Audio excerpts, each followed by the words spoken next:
aspects from the plant kingdom, from the animal kingdom. We are a community.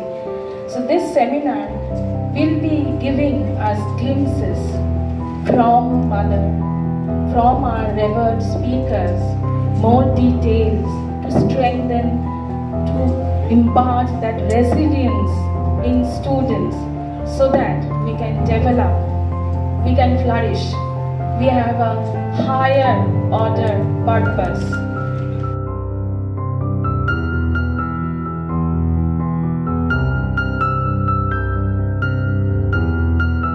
Economically downtrodden মানুষের জন্য মানুষের সেবায় কিভাবে করেন এটা আমি বলবো না, ওনারা বলবেন, কিন্তু আমি ওনাদের যে কর্মধারা কর্মপদ্ধতি দীর্ঘদিন ধরে শুধুমাত্র বাঁকুড়ার অমরকানন একটি নির্দিষ্ট অঞ্চলে না, সারা ভারতবর্ষ পৃথিবীব্যাপী ওনাদের বিভিন্ন জায়গায় কর্মকাণ্ড আছে।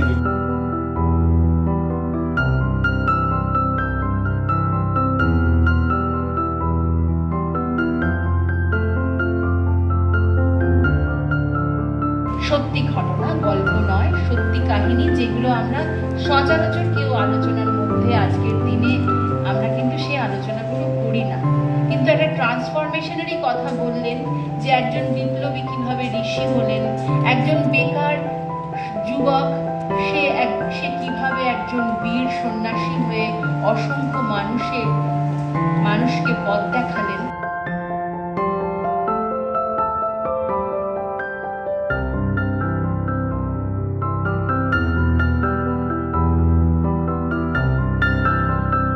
ব্রিটিশরা পরাধীন ভারতবর্ষ দখল 1905-এ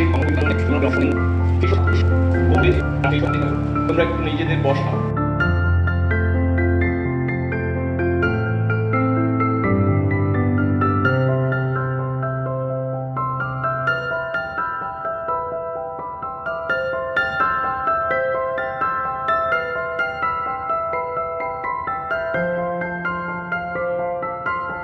দেশের কাজে অংশগ্রহণের জন্য তাদেরকে কলেজ থেকে বহিষ্কার করা। কি করবে এই ছেলেগুলো? এই ছেলেগুলোর জন্য নতুন করে একটা কলেজ স্থাপন, জাতীয় বিদ্যালয়। সেই বিদ্যালয়ে হাল ধরবে কে? বরোদা রাজবাড়িতে তখন একজন প্রিন্সিপাল, তার নাম অরবিন্দ ঘোষ। যে অরবিন্দ 7 বছর বয়সে বিদেশে গেছে, মানে পুরো পড়াশোনাটা বিদেশ থেকে দেশবন্ধু চিত্তরঞ্জন দাসের আহ্বানে দেশের কাজে যোগ দেওয়ার জন্য বরোদা, সেখানে বরোদা কলেজে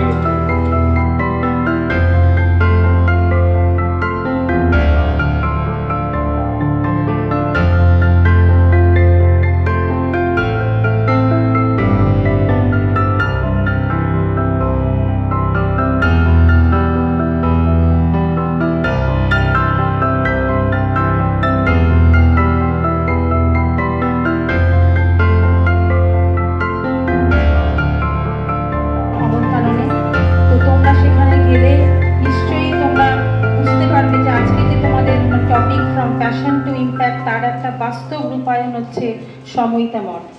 প্রভুজি আজন্ম যোগী, কিন্তু সমাজের প্রতি তার এক অদ্ভুত দায়বদ্ধতা, মানুষের প্রতি তার সাংঘাতিক প্রেম ভালোবাসা। পূর্ণ ভালো মন্দ এথিক্সের বাইরে যোগীর কোনো কর্ম থাকতে পারে না। কর্ম নেই, তার কোনো অভাব নেই, প্রয়োজন নেই।